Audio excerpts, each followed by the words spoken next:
Good afternoon. It is Saturday. It is 4 o'clock. It must be time for the senior moment. This is Connie Clark with Home Helpers, and I am delighted to have two representatives from Veteran Services. You all know Darryl Heisey. Darryl was a Kootenai County Veteran Service Officer, and he's most recently gotten a new job. That's right. Darryl, what is that new job? I'm now a state veteran service officer working with the Office of Veteran Advocacy out of Idaho Division of Veteran Services, which this is the first time that we've actually had a service officer this far north stationed right here in Post Falls. So it's a great honor to be part of that team. And you'll handle the top 5 counties, correct? We'll be the top 4 counties. Top 4? So we got Shoshone County, Kootenai County will be part of that. Boundary and Bonners County are the ones that I'm responsible to help manage and take care of claims with the county service officers, help train them, help do outreach to those counties. We're talking about 24,000 veterans that live in those 4 northern counties. Kootenai County being the second largest in the state of Idaho. This move to move the state and the county to working together in the same office thing has just been really a blessing, because I think it's going to reach out to a lot of people that didn't have the continuity of services. So that's what I'm really excited about. And when you're talking 24,000 people, that's half the size of the city of Coeur d'Alene. Oh, yeah. So that's a lot of You people. bet. Yeah, that you think about the veteran population in Kootenai County is 12% of the voting block. So when you start looking at the veterans that we're talking about, we're not only talking about those veterans, but we're talking about their families as well.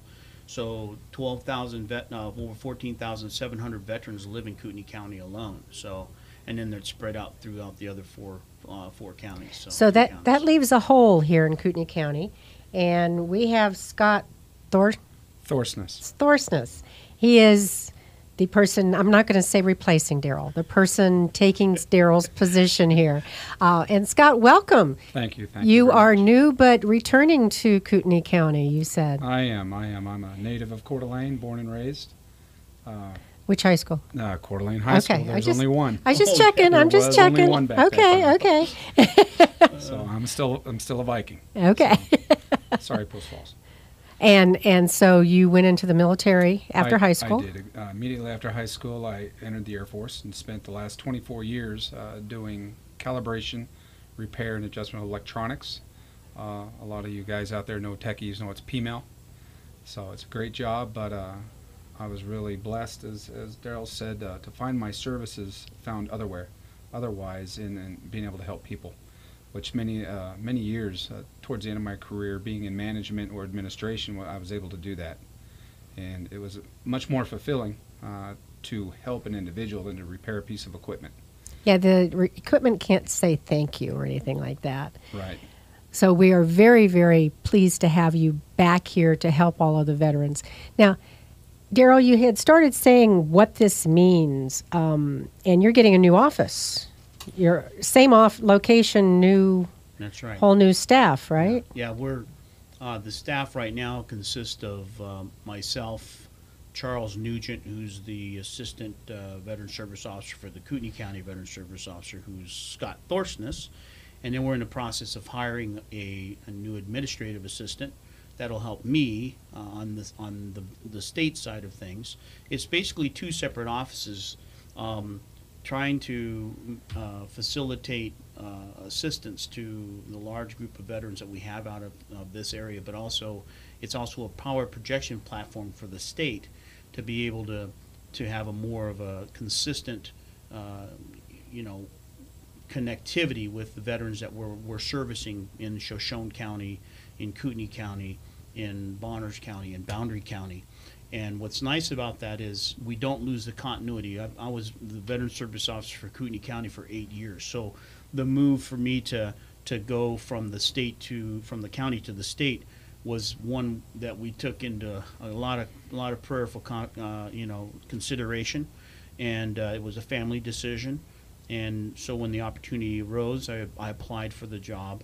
I got the job, and like I said, then that allowed me to help the Board of County Commissioners, start looking for a replacement.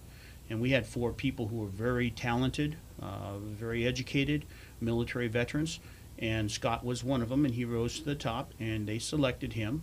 and we've been doing some training for the last couple of weeks.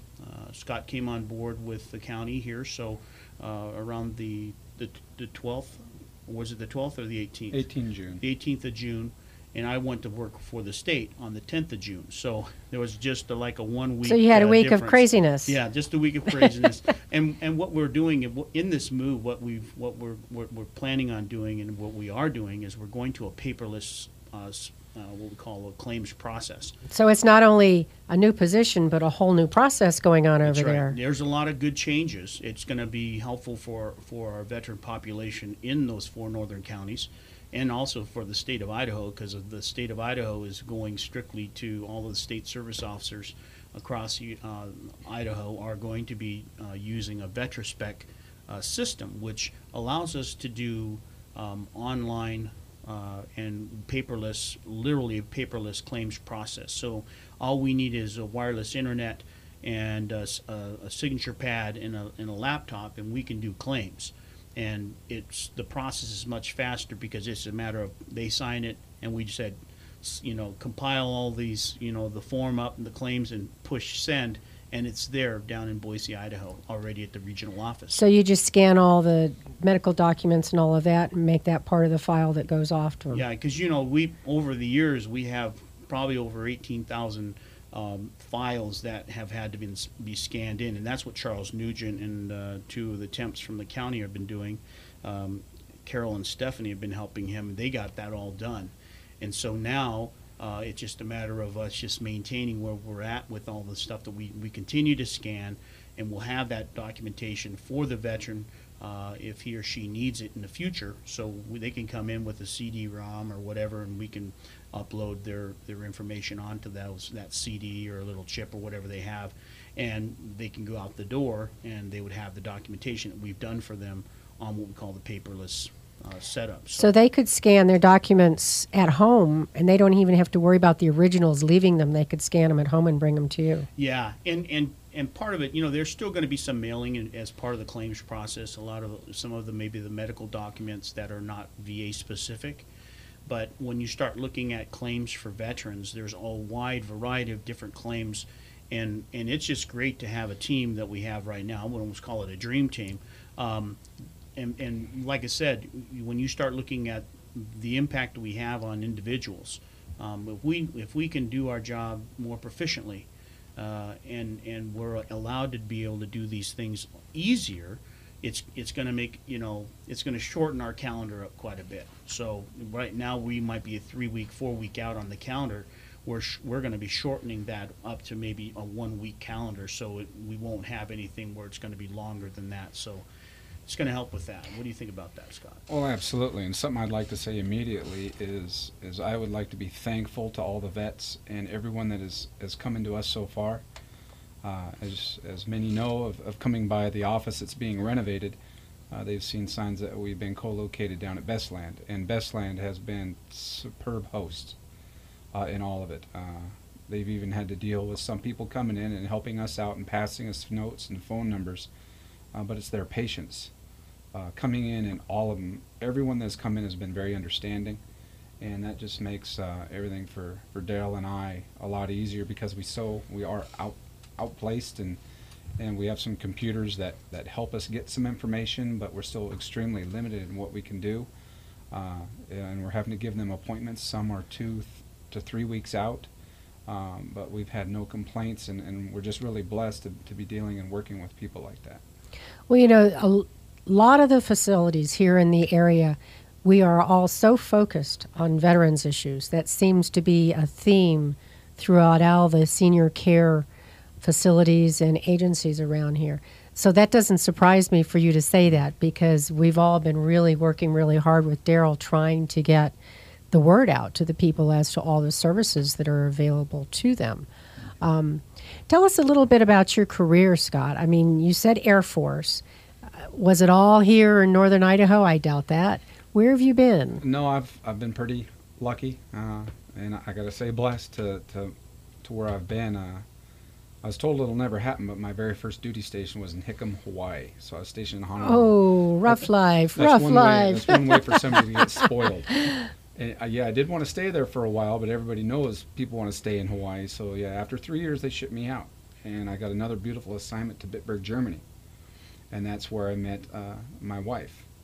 Was in Bitburg, Germany, and just a wonderful happenstance of how everything happened. But we came together, and then I got stationed down in Kaiserslautern, Germany, Ramstein Air Base, and spent 8 years there. So I was a total of 10 years in Germany. So yeah, I can speak a little German. But Been through there, okay. It's not like riding a bike, so I forgot quite a bit too. And then from there, I got stationed back in Mountain Home, Idaho, down in southern Idaho. And yes, I am from Coeur d'Alene, so I like green. And southern Idaho's a little brown, but it's still a beautiful state overall. And then I had to spend 1 year in Korea, and by this time we had 2 children. One was just 6 months old, so 1 year in Korea, that was pretty tough, but a year does go by pretty quick. And from there, McCord Air Force Base over in Tacoma, 3 years there, and then my last duty station was 3.5 years in Aviano, Italy.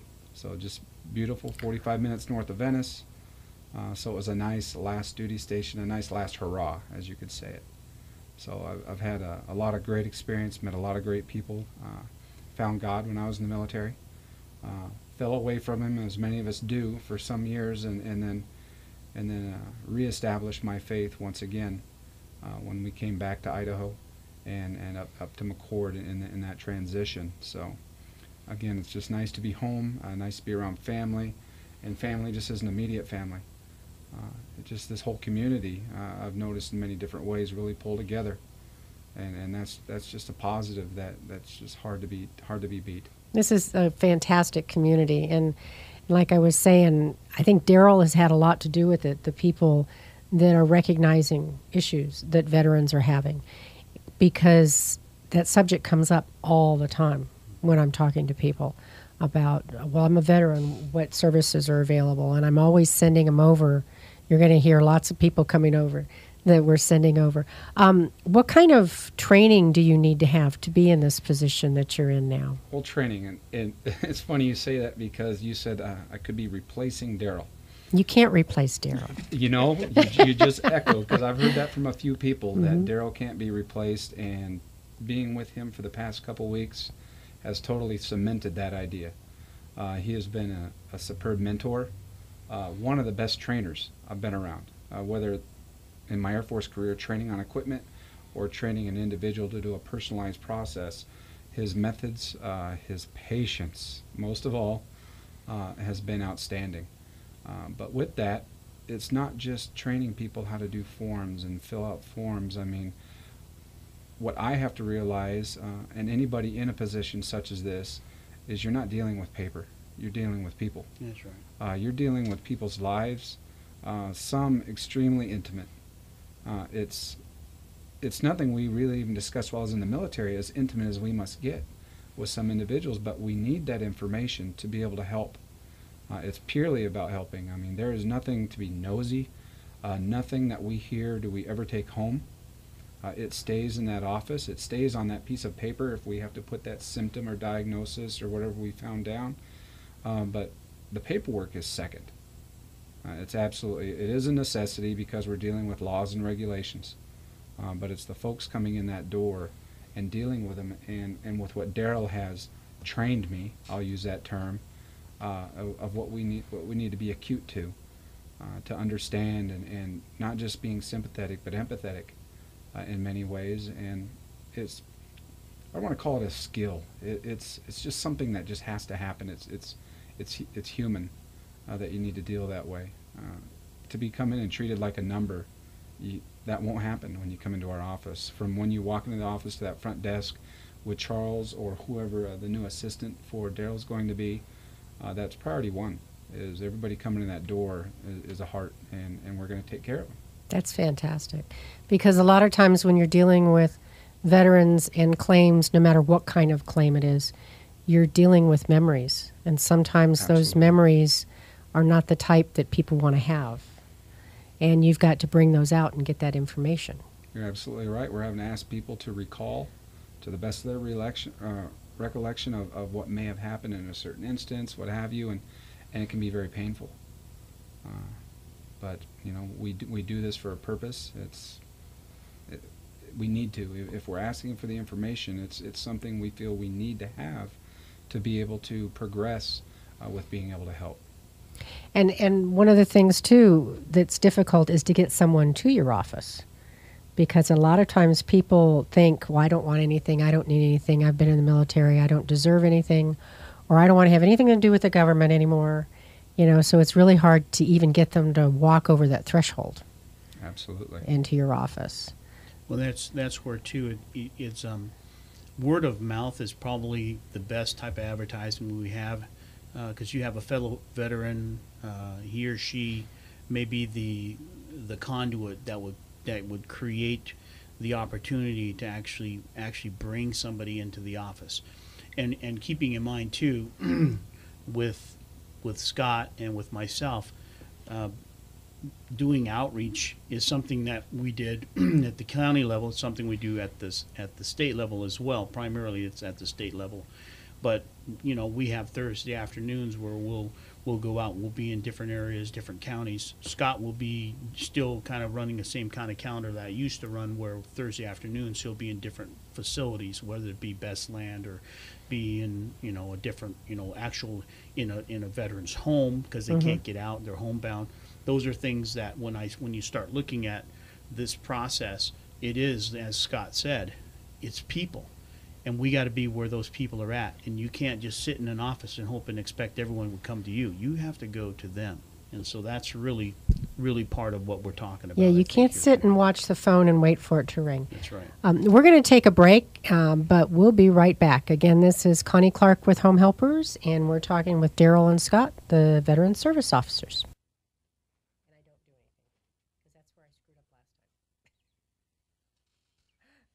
I stopped it, and then they had to come back and redo it because it no, it closed the file, and we couldn't continue on. It's a computer file, so now I just don't touch anything.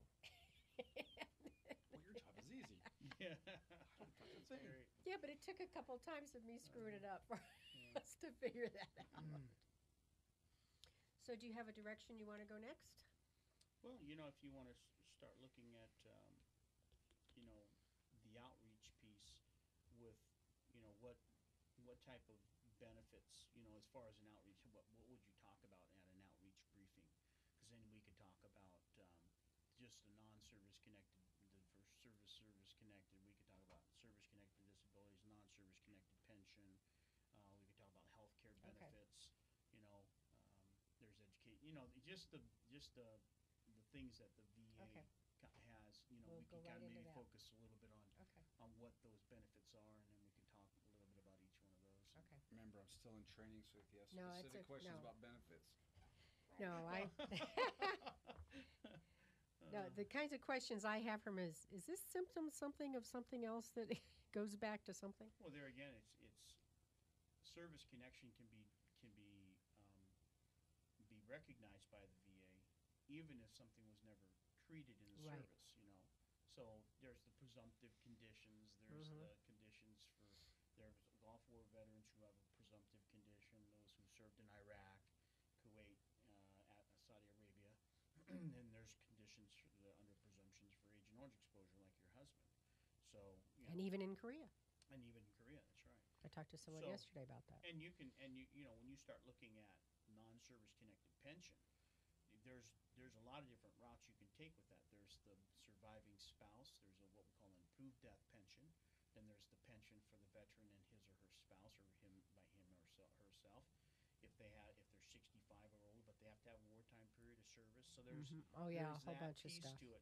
There's a lot to it, and a lot of people come in. We'll be dealing with the adult children, just like you will, because they're trying to help mom and dad out, and mom or dad are the vets, or even both.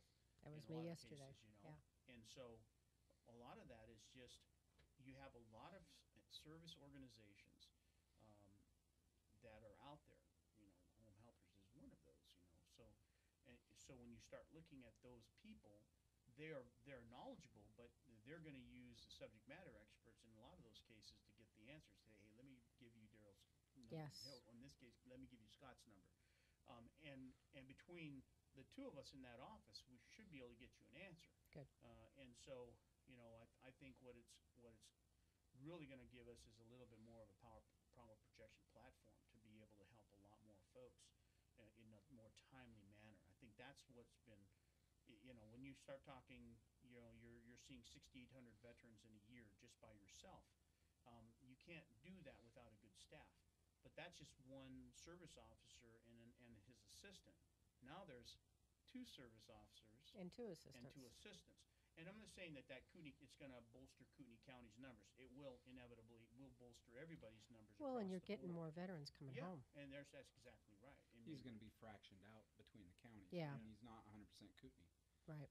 but it's going to help Kootenai County, Oh, my county definitely. specifically, immensely. Oh, It's not going definitely. to double our workforce because he's got to be out and do a lot of that. But it's one plus. Just his knowledge base. I mean, Oh, yeah. like he said, when he first started this job, he didn't even know what tinnitus was.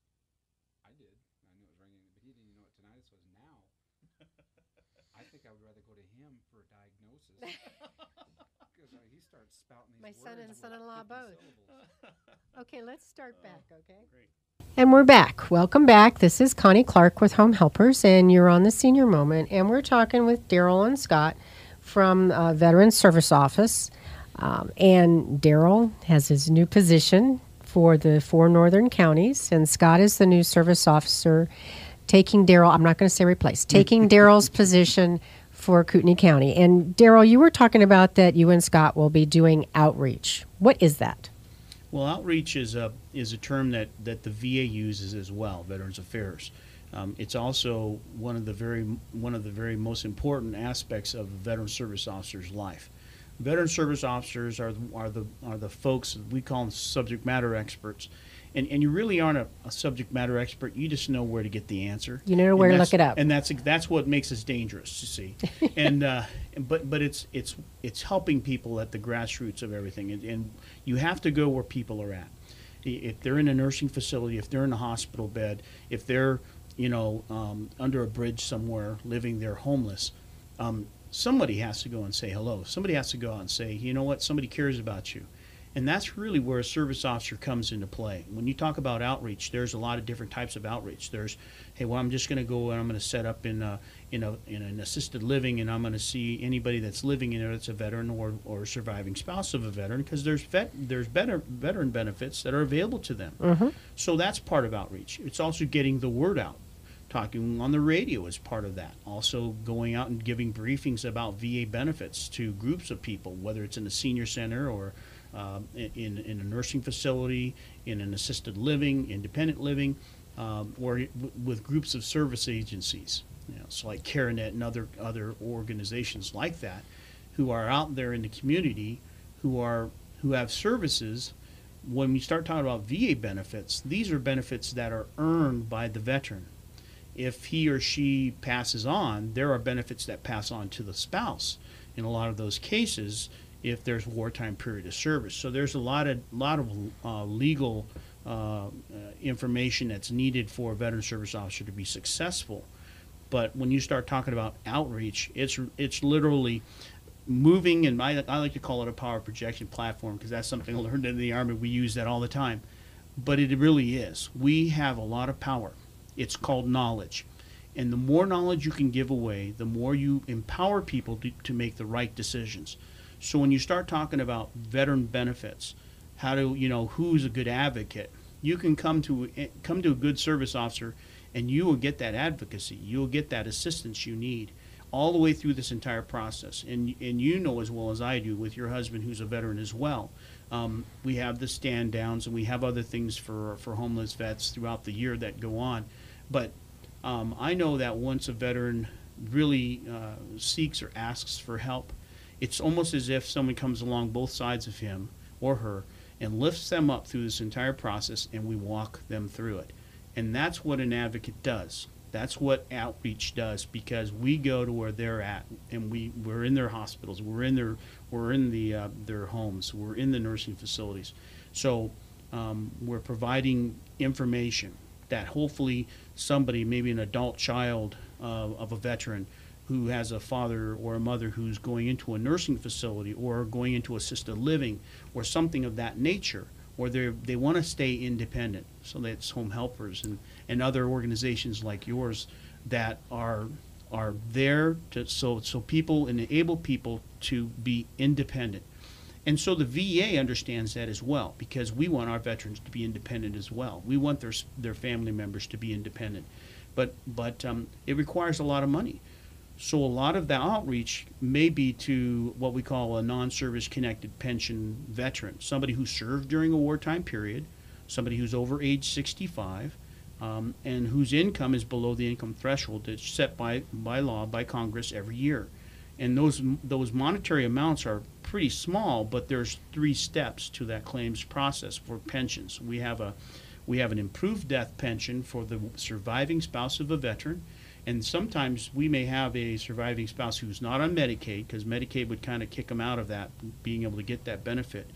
But if they're still wanting to be independent and their out-of-pocket medical expenses reduces their countable income, the VA will pay the difference up to the income threshold. And there's what we call a perfectly healthy step. You know, they're under it's around $8,000 or $9,000 a year is the income threshold for somebody who's 65 or surviving spouse of a vet.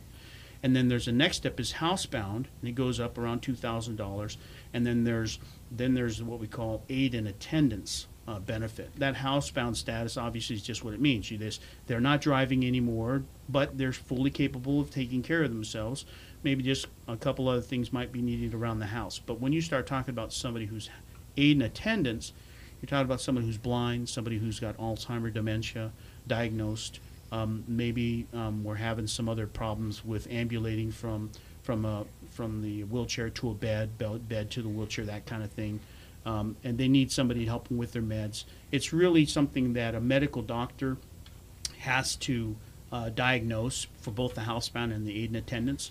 So once those are done for, like, say, for instance, the widow's pension, the improved death pension, then the claim can be put forth based upon their income, their assets, and all that. There's a lot to that claim, but it's best just to ask somebody who knows what they're doing with that, like a service officer, and determine whether or not you're eligible. And if you are eligible, believe me, the service officer will file that claim for you.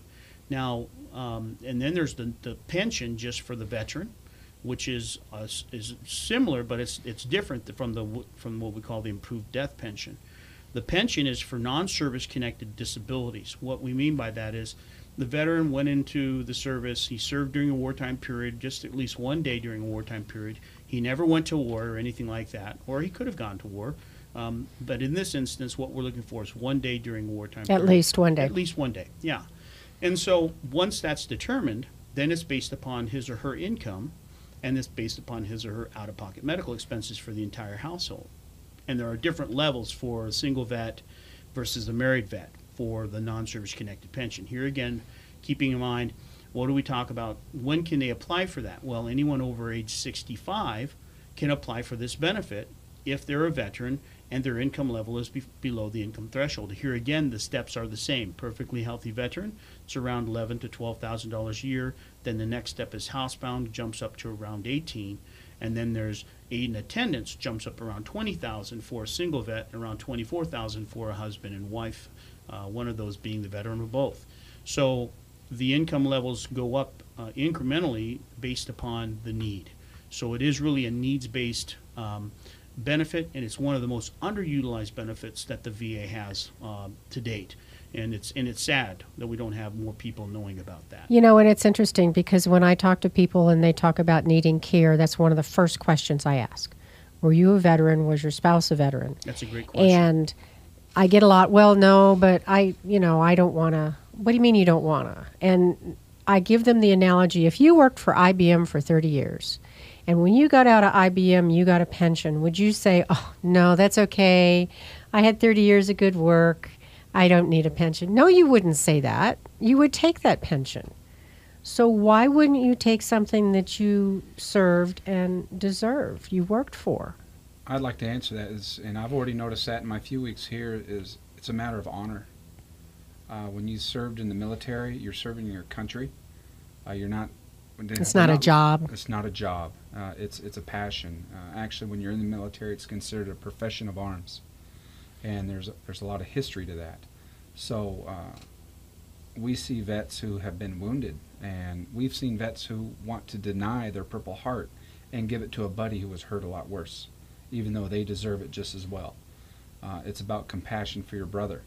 And they feel that being in the military was about that. It wasn't about earning a paycheck or as working for IBM getting a pension. Good point. I did it because I chose to serve. I rose my right hand and swore to defend the Constitution. Not, I swore to try to make better money or a better product at IBM. Right. So we find a lot of people, a lot of vets who have that feeling that, that wasn't a career. That was my life, and it was extremely important, and I volunteered, to do this. So, and like Darryl said, it's a benefit earned, and that's what we're trying to explain to everyone. You earned this. You earned it, absolutely. And just as you're saying, you wouldn't turn down a pension. So we at least ask that you sit down and listen to us, come in and talk to us, or if we can come and talk to you and help explain, just what benefits you're possibly entitled to and such. And Darryl has said something numerous times, and hopefully I'm not stealing his thunder, but and I'm feeling the same way when he says this. He goes, he wants to change people's lives forever. Oh, absolutely, and it does. And when they walk in our door, that is our goal, hopefully, is, of course, for the better, is to change your life forever. And again, if the veteran doesn't want to file, I always ask, well, what about your spouse? When you die, your spouse gets benefits after you. Aren't you thinking about that person? Don't do it for yourself. Do it for your spouse. Because there are things that continue when the veteran dies, that the spouse gets to have. And part of that, when you start talking about the widow's pension, that means the veteran has passed, and that there is the widow's pension. We call that the improved death pension. But keep in mind too that pension, that non-service connected pension, is for the veteran specifically and for his or her spouse if their income is below income threshold. But when you're talking about a disability.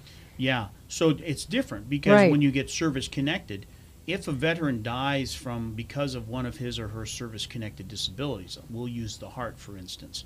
Ischemic heart disease or coronary artery disease is one of the presumptive conditions for veterans who served boots on ground in Vietnam or brown water sailor. And so if they have ischemic heart disease and they've had a stent placed or they're diagnosed with coronary artery disease, they can come to a service office like ours in Post Falls, and we can file a presumptive claim for Agent Orange exposure for ischemic heart disease. And that's just one of many different types. There's a long list. And we'll talk about that maybe a little bit later.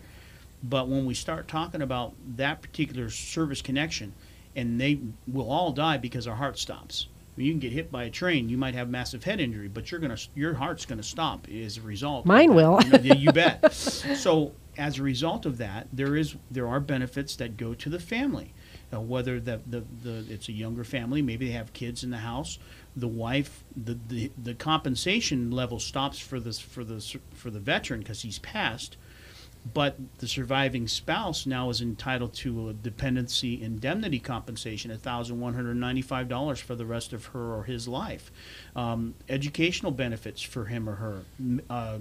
Champ VA health insurance. You bet, health insurance. Military ID card, mild welfare support activities. So they actually are almost like being military retired. But then the big piece is the education for the kids.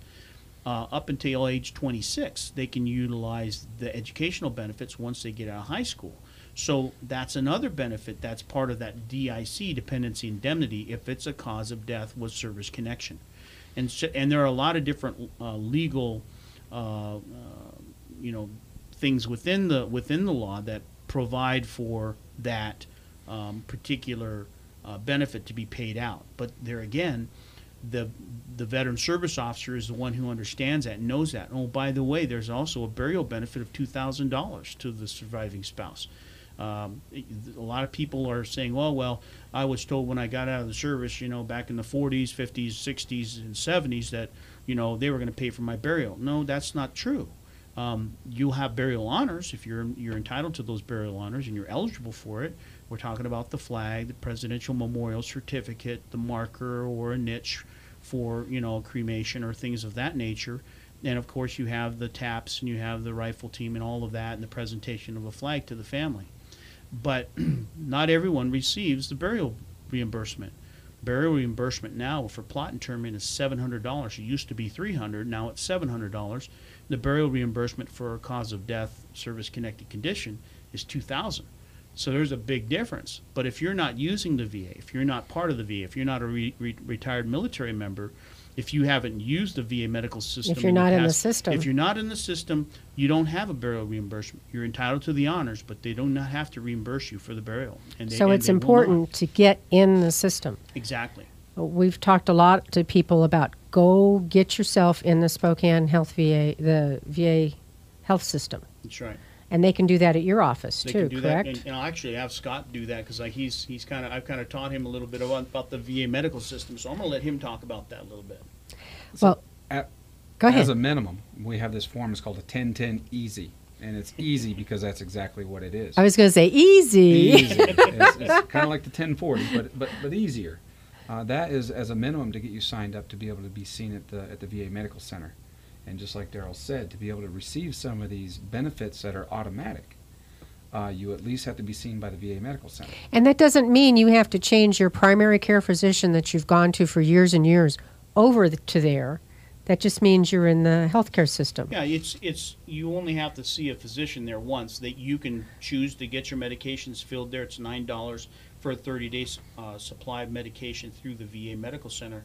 And if, let's say, for instance, one of your meds is a $3 a month copay, you certainly don't want the VA paying for that or filling that. They'll charge you $9. But certainly some other medications that may be $20 to $30 to $120 per month, you're going to be saving a lot of money by using the VA Medical Center. So that's another project. And we can do this online as well. A veteran can do this online. They can sign up online. We don't recommend it, but they can. And they can also go directly to the VA Medical Center over in Spokane. And basically, the Spokane VA Medical Center is kind of like the sistership or the mothership for the community-based outpatient clinic. And then we have a clinic up in Sandpoint as well that basically all the veterans that are in our area within a 75-mile radius go through the Spokane VA Medical Center. If they choose, they can be seen at the community-based outpatient clinic in Coeur d'Alene or the one up in Sandpoint. Yeah. So the process is fairly simple. It does require a separation document for World War II veterans, a DD-214 for veterans who served Korea to present, and that DD-214 is a kind of a pivotal document in any claims process, and it's needed and required. Well, we need to take a break, but I want to continue on this subject. I mean, I could sit and talk to you all day. You know that. So we're going to take a break, and we'll be right back. Yeah, I can sit and talk with him all day. See, we just talked. I mean, you start talking about healthcare.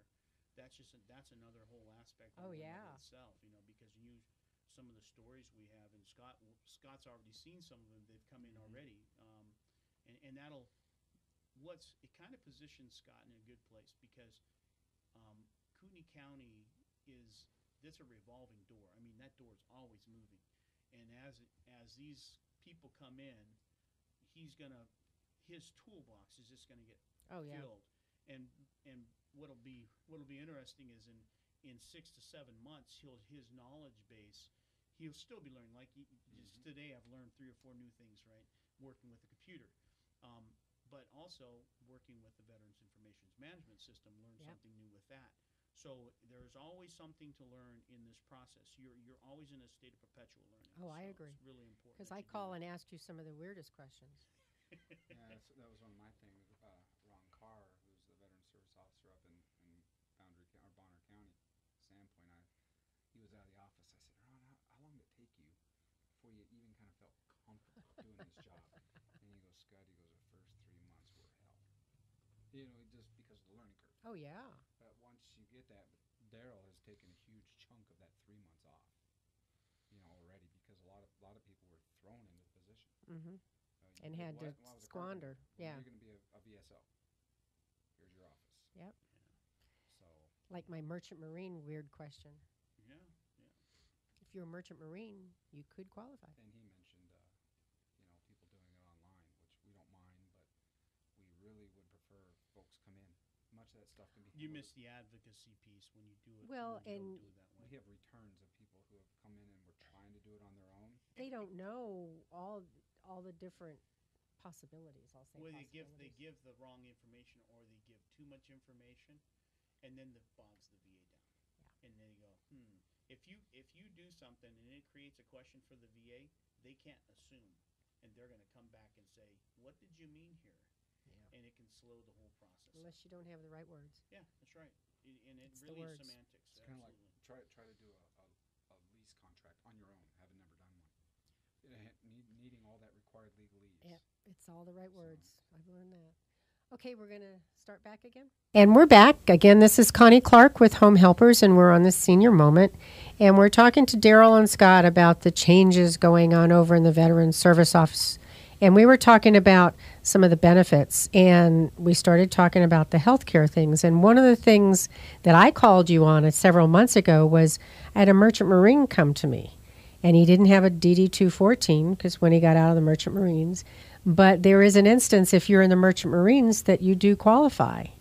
Yeah, the VA has recognized merchant mariners, and so a lot of times they won't necessarily have a separation document per se. They don't have the DD-214. But it will be a small certificate that will be signed by their boat captain or whatever. A lot of times, a lot of the guys that I've seen who are merchant mariners, they do have all of their discharges. And so the VA will recognize that for health benefits and even potentially for service-connected conditions as well. So it's just really important for people to realize that as service officers, we can help them to obtain some of that documentation. With the merchant mariners, though, it's a little bit more difficult because it was kind of every ship didn't necessarily have it like fall under the Army or the Air Force or the Marines or the Navy or anything like that. So it's a lot more difficult to obtain those records, but it's not impossible. But you can. But we can. And a lot of people will talk about the fire that happened in 1973, where all of the records were burned, and I can't file a claim now. Yeah, I've heard that. Everything's gone. The conspiracy is out there. Yes, there was a fire in 1973, but the records that were burned consisted of Army and Air Force records. All the other branches of service were not touched by this fire. So a lot of times a veteran may hear from another veteran who really doesn't know what he or she is talking about, and they say, "Oh, your records are burned up." And he was in the Navy. And so for 25, 30 years, he never approaches the VA because he says, "I don't have anything because you don't have my records. I can't even file a claim for this bad back I have, or for the shoulder I messed up while I was in the Navy."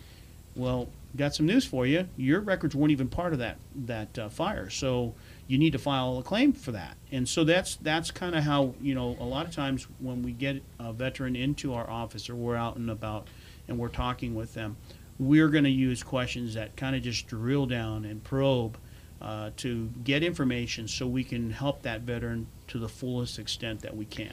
And if someone was in the Army and discharged during that time and their records were there, can they still file a claim? They can certainly still file a claim. There's a lot of different ways to win claims.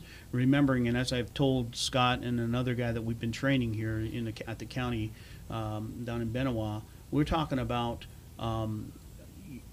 there's medical evidence that wins claims. That's the bottom line. Medical evidence wins claims. People don't get a service-connected disability or a pension from the VA automatically just because they're good people. They get it because the evidence determines that they're entitled to that benefit. So when you say, well, we don't have any medical records that indicate it, well, do you have any buddies you served with, any persons you served within the service that can verify this happened? Do you have a picture of this particular incident or injury? I've won claims where I just had a guy who's straddling an 8-inch gun on a Navy ship, and he had problems with his feet. He has white socks and black low quarters. Well, everyone knows the leggings had to be worn while on deck. Well, he was out of uniform. His friend takes a picture, and this guy was in the Navy, mind you, takes a picture, and off he goes. He's taken off the ship, his friend who took the picture. This is in the 40s. That ship went down. It sunk. And this guy was floating around in the water for 3 days. Never had any problems with PTSD or anything like that. No records of the medical evidence or anything like this. And he comes into my office a couple of years later. He says, well, I'd like to file a claim. We file a claim. They say, there are no records. Come to find out, the ship went down. He gets on the internet actually his granddaughter does. She gets on the internet and she finds this gentleman who took the picture, believe it or not. He writes on the back of this picture with his friend, here his friend straddling this gun. Hey, I remember when the commanding officer was telling you, get off the deck, you're not in the right uniform, so forth and so on. And we submitted that letter that picture to the VA, reopened that claim, and he won 40% for bilateral foot fungus that he's had ever since he was in 1944. Oh my goodness! So those are one of the things we talk about winning claims. The medical evidence showed it pointed, and his story was always the same. I had to wear white socks and black low quarters, and there was a picture that showed him doing that, straddling this gun. And so that's a for instance where we didn't have medical evidence, but we showed that there was an incidence where he actually had it. And I have pictures where guys are sitting in front, standing in front of a MASH unit with a casted leg. Guys who are sitting in a wheelchair because a buddy came by and took a picture of them. They're sitting there, just kind of acting, dapper, but they got a leg that's all messed up. So that's evidence you have, but not necessarily in the military medical records. But it's evidence that is used to obtain service connection. Believe me, the VA wants to grant service connection for these veterans. That we have people down in the regional offices who are veterans themselves. They want to help us win these claims. They in fact tell the veteran how to win a claim on the decision letter or on what we call a duty to assist letter. They will tell you verbatim, this is what we need. We need the evidence to state this. If you can get this to us, we can grant. And they tell you how to win. And then when you get the disability rating, the VA then tells you, in order for you to get a higher rating... This is exactly what you need. They tell you exactly what you need to get at the next level. And a lot of times it's just a matter of having somebody who is an advocate, veteran service officers are advocates, looking at that, reading that document and understanding what it says, and then sharing that information with the veteran so the veteran understands what type of evidence he or she needs in order to win their claim. And when a veteran files a claim, I know I've talked to a lot of veterans that say, well, I'd go file it, but I don't go to a VA doctor. Well, they can still accept civilian doctor medical records. Absolutely. You don't have to get that diagnosis or that treatment from a VA doctor. That's right. It can be from a civilian doctor. That's right. Yeah, and the VA is duty bound to assist the veteran in getting all federal records. So if there's military medical records that need to be obtained, the VA will obtain them. If there are civilian doctors that you have, like say locally, going to a physical therapist someplace or whatever, it's best if the veteran goes and obtains those records on his or her own basis and then submits those to the VA, because the VA has a duty to assist the veteran, but it could take up to 90 days for them to obtain records that only could have taken 3 days for the veteran to obtain. For you to walk over and get. So a lot of the times when Scott and I are going to be doing claims like that, we're going to ask the veteran to go and get those records on his or her own basis, because it's easier for them to obtain them locally. Obviously, if you've got records that are, you give them homework. Exactly. Mm-hmm. So, and that process is real important to obtaining medical evidence, because here again, I said, medical records, medical evidence wins claims. And then it's also based upon the chronicity of the condition when we talk about service-connected issues. Real quick, let's talk about service-connected conditions. Yeah, there's the long list depending on which and there's conflict you were in. Yeah, and there's presumptive conditions, like I said, for Gulf War veterans, starting back from 1990 all the way up to present date, as long as they were serving in Saudi Arabia, Iraq, Afghanistan, Kuwait, one of those or three of those places, a lot of them multiple times, and they've got chronic fatigue syndrome, or they have undiagnosed joint pain, or they have irritable bowel syndrome because we just don't know what's going on. They're just having troubles with their bowels. Those are the guys and gals who are coming back from those current conflicts. The VA gives those particular veterans, even if they're National Guardsmen or reservemen, up to 5 years of free medical care for any conditions that they suffered from while serving their nation in a conflict. So they have free medical from the VA almost from the get-go once they hit the ground. And so they have that 5-year window to also file for service-connected conditions like post-traumatic stress disorder, those kinds of things. But when you start talking about presumptives for the Vietnam veterans, diabetes mellitus, prostate cancer, lung cancer, tracheal cancer, larynx cancer, soft tissue sarcomas, multiple myelomas. The soft tissue sarcoma is about 25 of those different types. The ischemic heart disease, coronary artery disease, Parkinson's disease, hairy cell leukemia, ALS amyloidosis.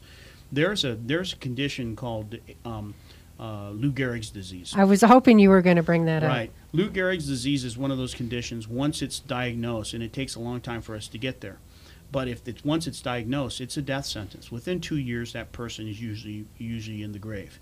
So if a veteran served in the military, U.S. military, in any branch of service, anywhere, 90 days, active duty, honorable service, and they are diagnosed with, or they have died from Lou Gehrig's disease. If you're in earshot of that radio and you're hearing this, and you know somebody that's like that, tell them to come see a service officer. I don't care where they live. You can just tell them get with a service officer, because they can file a claim for benefits. Even after the veteran has passed. Even after the veteran has passed, as long as they were married at the time. That's the key.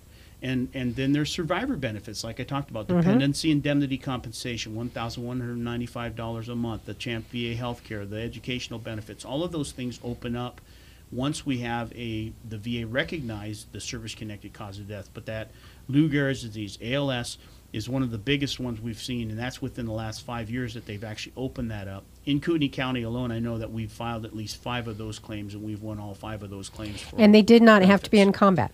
No, it's 90 days active duty honorable service. That's it. Yeah. And that's something I've talked to a lot of people about that, and they always know somebody. And I said, well, get with them. Tell them to contact their veteran service officer, because even though the person might be dead, their widow has benefits waiting for her. Yeah. And even if they've remarried, the benefits still can open up if they got remarried after age 57. So the DIC benefit is kind of an interesting one. My thing is this: ask. If you don't ask, you don't get anything. That's so you might as well ask and receive versus not knowing about it and be out. Really a lot of money is involved in this process. Absolutely. So it can change your life. I mean, as Scott was saying, one of my favorite quotes is, what we do literally will change the life of a person. It does. I can attest to that. Yeah, and the VSO motto, Veteran Service Officer motto, is do no harm. In our position, we have there's a lot of power in what we do. If we do it well, it's going to help that veteran. It's going to assist that surviving spouse of the veteran. It's going to change their life. When you consider somebody that's getting a 10% maybe for ringing in his ear or something like that because of acoustic trauma he or she suffered while on active duty, they maybe fired a weapon system without hearing protection. They never even thought about hearing protection until the early 80s when they actually started a hearing conservation program. But when you start talking about $127, who can't use an extra $127 tax-free? That's 10% with the VA. And that can go all the way up to $3,000 for a husband and wife for 100% disability. Prostate cancer being one of those. That's diabetes. Just a simple diagnosis of diabetes from a Vietnam veteran's 10%. Yeah, it's 20% if you're on medication, 10% if you're not on medication. It goes up with and the different. It goes up incrementally. Insulin dependence with 2 additional with restricted activities, restricted diet. That's a 40% rating for. But there's what we call secondary service connected conditions for diabetes, and there's we're talking cataract, glaucoma, diabetic retinopathy. You're talking neuropathy of the upper and lower extremities, the arms and fingers, the feet feel like they're falling asleep. And you were all even the time. telling me kidney problems. No, and renal failure is another one of those things. High blood pressure, hypertension, coronary artery disease. So all the things that are associated with diabetes. Yeah, and in fact, I'll give you an example. Now, those are the secondary issues. So a guy gets diagnosed for diabetes mellitus, and then he has a sore on his right toe. They have to take that right toe off because it doesn't heal because his diabetes is out of control. Well, the loss of that toe now is service connected. Then he loses his foot. Well, guess what? Now the loss of that foot is recognized as a secondary service connected. You see what I'm saying? So that's when we start talking about service-connected conditions, we are literally talking about you could have a bad back and you're going to have problems associated with the lower extremities with numbness or sciatic nerve pain running down the leg or drop foot where the foot is dropping. Of course, all of this stuff, we can say, oh, yeah, that's linked. A doctor has to link it. Obviously, here again, we're back to the medical evidence. Right. But when you start talking, you have a lower back injury. Well, we know that you're probably going to have some problems with erectile dysfunction and other issues, and then the VA pays you what we call special monthly comp for a loss of a productive organ. So then there's extra money for that as well. So when you start looking at disabilities and the different things that happen to a veteran during their service, the rigors of combat, the rigors of just regular service in the military can really stress a person's body. And so that's why the VA does VA claims. That's why the VA is there to help, to allow us to be able to assist those veterans as service officers. It's a real privilege for us to have the ability to help somebody with the paperwork. No one likes to do paperwork, but that's what service officers do. But it's more than that. It's knowing the law, it's applying the law, and knowing what type of evidence they need to ask the veteran to obtain for his or her own claim. The claim is not mine. It's not Scott's. It's the veterans. Both Scott and I are going to be service-connected disabled from the VA. That's not my main objective, is to be service-connected disabled. But what my main objective is to help that veteran to the best of my ability, with all that I know, with all of the evidence that I believe they should have, so they can obtain the assistance and help they need. They served our country. They did it well. And we deserve to help them, and they deserve these benefits that are available to them because, as Scott said, we raised our right hand. We took an oath to support and defend the Constitution against all enemies, foreign and domestic. And that same oath is taken by anybody who gets citizenship in the United States. I believe it's something that, an oath that when you take it, it's something not to be taken lightly.